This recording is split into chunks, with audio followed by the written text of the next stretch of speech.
The Baltimore Ravens just announced that they have suspended wide receiver Diontae Johnson. We're talking about all those details, and we're talking some AFC North Hard Knocks from last night. Let's get into it. Ravens flock. The flock rundown is the place to be. Motionless brainwaves attempt to swim their way to sense, can't tame the untamed. Appreciate you, Ray. What's up, Ravens fans? My name is Ryan, and welcome back to another episode of the Flock Rundown. So the Ravens just announced that Diontae Johnson is suspended. This is the official statement. We have made the difficult decision to suspend Diontae Johnson for our upcoming game against the New York Giants for conduct detrimental to the team. Diontae's suspension stems from refusing to enter the game against the Philadelphia Eagles. We will have no further comments on this matter going forward. We also got a little bit more inside information of the locker room dynamics from Jeff Zrebiec. He said Johnson has been visibly frustrated in the locker room after recent games. And then Kyle Phoenix added, it was to the point that Lamar was at his locker attempting to cheer him up and talk with him for 10 to 15 minutes. John Harbaugh also spoke with him at his locker to check on him too. This is a really weird situation. I mean, we knew something was going on when he didn't come in the game, especially when Bateman got hurt and Diontae just got a big coat on the sideline, not coming in the game, and then Harbaugh's not making comments about it.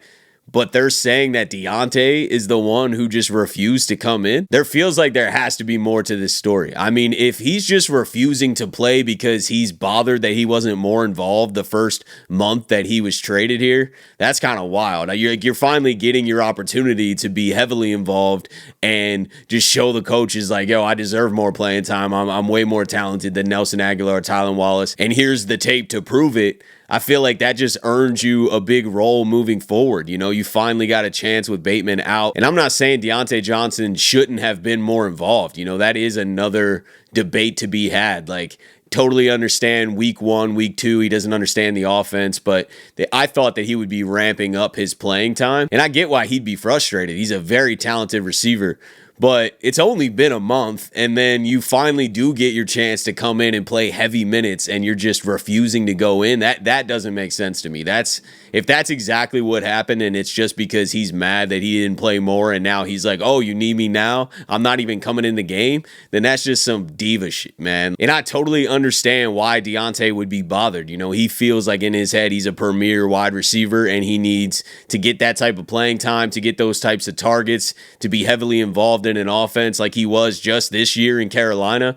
And I feel like the Ravens were rolling and had go-to guys in Bateman and Zay that they were just kind of slow ramping Diontae and making sure that he stayed healthy in case they needed him. And then Bateman goes down and they need him, and Deontay's like, nah, I'm not even going to play for you guys. I think the Ravens just want to hold on to him for a comp pick at this point because they want to cut him bad if that's what happened. If there's no more to this and like he wasn't treated bad, or, you know, there's not more to this story and it's just due to playing time, and then now he's refusing to go in because he didn't get early playing time, that's not gonna fly anywhere, man. Like, that's not just a bad thing for the Ravens. That is not gonna fly on any NFL team, and I don't think that attitude is cool at all. I don't think that teammates think that is cool. That's immature, childish behavior, to be honest with you. Feels like he's holding a grudge against the Ravens or something, man. Like, this is a true Steeler over here. He's like, nah, I'm only going to go to the Ravens if they're going to play me every snap. And if I'm not getting the playing time that I feel like I deserve, then whenever they do need me, I'm just not even going to come in the game. Like, that's insane, man. Who does that? And I'm just going off what the Ravens are saying right now. You know, they put out an official public statement, and if they're lying or hiding some of the major details in this, and there's a lot more to why Diontae refused to go in, then the Ravens are going to be put in kind of a bad spot. So I don't know exactly where the truth is, but if he's just refusing to go in because of lack of playing time, that's wild to me. You know, like, here's your chance, man. It's only like the 5th week. You know, it's not like you've been here all season long, no targets, and you expected a ramp-up period. I definitely expected him to start playing more and more.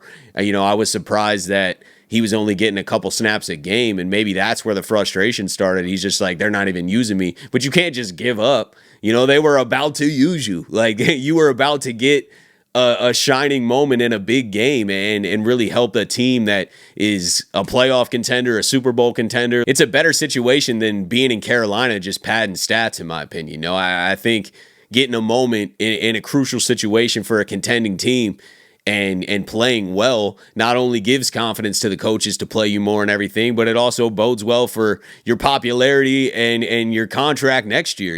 I think making a name for yourself on a contending team is huge. That's huge for getting a payday. Then you could go to a worse team next year or whatever and cash out. But refusing to play when you get an opportunity is not the way to get a big contract next year. So I don't know if he was just emotional and hurt by not getting a lot of opportunity, but this is not the best way to handle it. I don't know if there's a lot more to this story, if there's a lot more details that will come out. Maybe Diontae is going to share his side. It would be shocking if we didn't hear anything from him, because the Ravens just made him look pretty bad in this statement, and now I feel like Diontae needs to speak his truth, and maybe we'll get some more details about what came out. And we might get some details in the AFC North Hard Knocks that debuted last night, but we didn't get a lot of Ravens details in episode 1, and I feel like since they are hopping back and forth between so many teams in just an hour episode, that we might not get a lot of drama. We might not get a lot of inside information. I feel like, this Diontae Johnson situation may be highlighted, but I don't know how in-depth and how much information they're going to expose on there. Because if you watched the episode last night of Hard Knocks, they really just did not show that much behind the scenes, especially for the Ravens. They barely even recapped the game, which I understand because Pitt and Cincy played each other, so that's a division matchup in that episode, and that was kind of the star of the show. I feel like they showed the most of the Steelers and Tomlin's interaction with his players and just that Bengals-Steelers game overall. The Ravens were just kind of an afterthought in that episode. They didn't give us a lot of behind-the-scenes footage, so I don't know how much information we're even going to learn from this Hard Knocks, but I enjoyed it. It was cool to watch. I definitely like getting a peek behind the curtain of any football team, but especially teams in the AFC North. What really stood out to me was the drastic difference in coaching styles. I feel like every team had a different style coach, the way that they were speaking to their team, the way they were trying to motivate them for the game. Tomlin's definitely stood out. I think that that's going to be a fan favorite. That's definitely the one that I connected to the most, was just the way he talks to his players, the way he motivates them and kind of, sheds light to importance of the moment and focusing on taking certain players out of the game and just the detail behind that and the way that he delivers his message, I think is super impressive. I'm not surprised. I mean, he talks that way in his press conferences and stuff too, but just to kind of see it on Hard Knocks and see the way that the players respond, I feel like that is great coaching, man. Great coaching, and he's a great leader. He's a great motivator. You get a much calmer, softer demeanor from the Bengals coach, and then the Browns coach was kind of just raw and to the point. And then John Harbaugh was a little bit in the middle of all those, probably sways more towards the calmer side, which I think has changed, though, over the years. I mean, John Harbaugh used to be pretty stern and strict. And I don't know, we're not getting all the footage behind the scenes, but I just remember hearing stories from Ray and Ed Reed and especially when John Harbaugh first got there, how they just didn't like him and he was kind of dictating the show and, it's my way or the highway essentially. And now I feel like Harbaugh is a bit more passive. It's just from a distance. I'm not in the locker room on the team, obviously, but it seems like Harbaugh is a lot calmer. What I didn't love, and they didn't show a lot, man, so it's really hard to tell. I wish the Ravens would have got more detail in there. But on the sideline, Harbaugh wasn't interacting with a lot of people. He just kind of, a bad moment would happen, and he would just stand there and be like, oh, man, like, come on. So I just wanted to see more footage of the dynamics of the game, like how he talks to people through the adversity and what kind of adjustments they're making and things like that. And I know some of that goes on. There probably are some people that are like, yeah, he doesn't do that. But there's definitely adjustments the Ravens are making. Just Hard Knocks just really didn't give any detail about the Ravens game. I feel like the only thing they really highlighted during that Ravens game is Tucker missing kicks. As soon as the game started, they showed Tucker making a kick. And then from then on, they showed all his misses and just kind of the Ravens depressed walking off the field. It definitely, they didn't show a lot of the details of that game at all. And as a Ravens fan watching that first episode, there just really wasn't much to get from it from a Ravens standpoint. But I think that that'll build as the weeks go. That was the first week.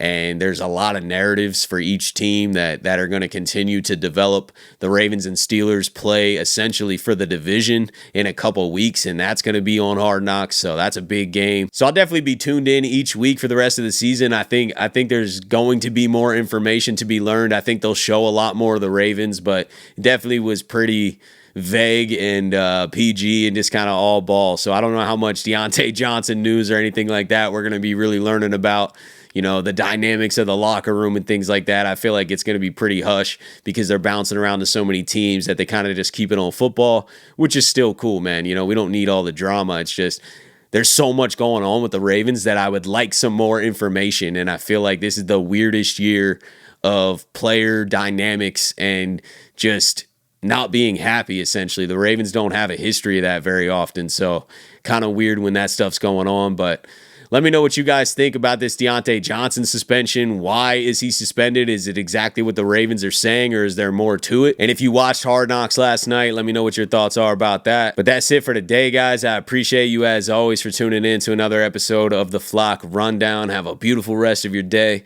and I'll let the greatest linebacker in the history of the game take us out. Ravens flock. The flock rundown is the place to be. My man Ryan has been a lifelong Ravens fan since he was born. The flock rundown. Nothing gets better than waking up and wondering how high we can fly. Tune in. Motionless brainwaves attempt to swim their way to sense, can't tame the untamed.